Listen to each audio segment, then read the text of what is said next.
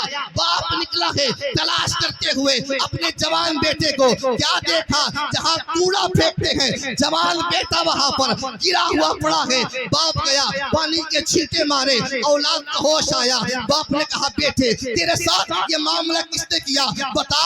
اس کا سر قلم کر دیا جائے گا. تیرا باپ زندہ ہے, کس کی مجال ہوئی تجھ پر ظلم کرنے کی. نوجوان روتا ہے کہ ابا جان ایسا واقعہ پیش آ گیا تھا.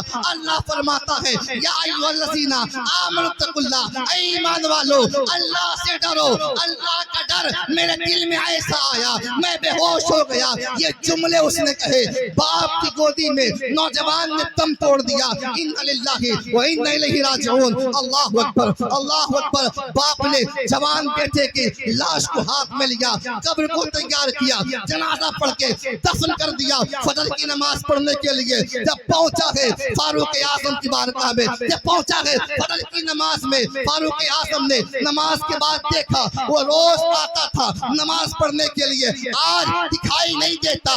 باپ سے پوچھا, باپ سے پوچھا صاحب تمہارا بیٹا کہاں ہے. باپ نے رو کر عرض کیا فاروق اعظم میرے بیٹے کے ساتھ میں یہ معاملہ پیش آیا. میرا بیٹا خوف الہی سے, اللہ کے ڈر سے اتنا سہم گیا کہ اس کی روح نکل گئی. فاروق اعظم کہتے ہیں اللہ کے ڈر سے مرا ہے, اللہ کے ڈر سے مرا ہے. اس کی قبر کہاں ہے, اس کی قبر کہاں ہے. فاروق اعظم جاتے ہیں اور جانے کے بعد میں قبر پر سوال کیا, اے نوجوان اللہ کے ڈر سے تو مرا ہے. اللہ فرماتا ہے یا ایھا الذین آمنوا اتقوا اللہ, اے ایمان والو اللہ سے ڈرو. جو اللہ سے ڈرتا ہے اللہ اس کو انعام دیتا ہے, اللہ اس کو اکرام دیتا ہے, اللہ اس کو انعامات دیتا ہے. فاروق اعظم پوچھتے ہیں اے بتا, اے انسان بتا اللہ نے تیرے ساتھ کیا معاملہ کیا. وہ نوجوان قبر سے آواز دیتا ہے اللہ نے مجھے ڈرنے کی وجہ سے میرے گناہوں کو معاف فرما دیا, اللہ نے میرے گناہوں کو معاف کر دیا. اللہ اکبر کبیرہ. اللہ سے ڈرو گے دنیا میں بھی کامیاب رہو گے, قبر میں بھی کامیاب رہو گے. رب تعالیٰ کی بارگاہ میں دعا ہے بار تعالیٰ ہم سب کو ان ایک باتوں پہ عمل کرنے کی توفیق عطا فرمائے. شاعر کہتا ہے بے عمل سمت عمل آئیں گے انشاءاللہ, بے عمل سمت عمل آئیں گے انشاءاللہ, عظمتیں کھوئی ہوئی پائیں گے انشاءاللہ. وقت و ٹھہر مسلمان تو ہو لینے دے, سارے عالم پہ ہمیں چھائیں گے انشاءاللہ, سارے عالم پہ ہمیں چھائیں گے انشاءاللہ. السلام علیکم ورحمۃ اللہ.